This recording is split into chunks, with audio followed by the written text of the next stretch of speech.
The $1,000,000 question: how much did it cost for me to hike from Mexico to Canada? Let's dive in. In total, it cost me $9,800 to trek north. Now, 44% of that, surprisingly, came from the desert.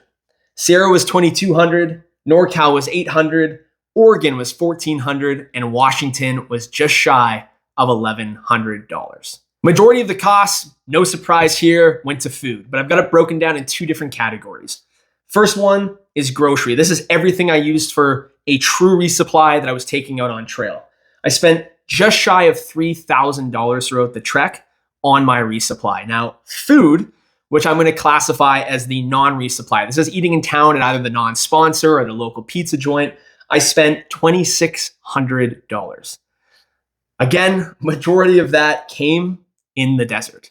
And that's no different with my lodging. Whether it was hotels, KOAs, hostels, giving a donation to a trail angel, that came out to $1,600. I spent $950 on gear. This is buying a new pad when my pad popped. This is buying new shoes throughout the trek.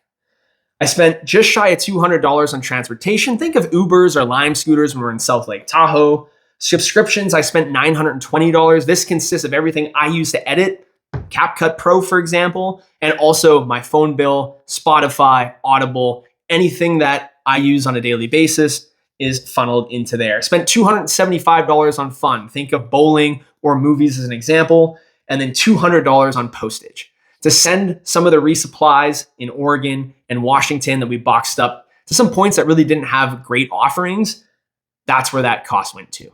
In total, that $9,800 breaks down to $68.48 per day and $3.69 per mile. I also spent slightly below the average if we take gear out of consideration.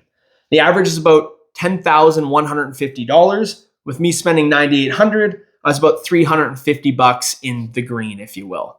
Now, I took gear out of this equation because a lot of the stuff I use, my tent, my pack, for example, I had bought prior for other hikes, and I'm going to use for hikes upcoming as well. So unless it was directly bought on the trail, i.e. shoes or the pad or my sweater that I bought in Kenny Meadows South, I am not including it in this specific example. In addition to costs, I did have a little bit of earnings, primarily from TikTok, throughout this journey. I was able to make $3,600, which if I take that against my total cost, I come out to a net number of $6,200 to hike from Mexico to Canada along the Pacific Crest Trail.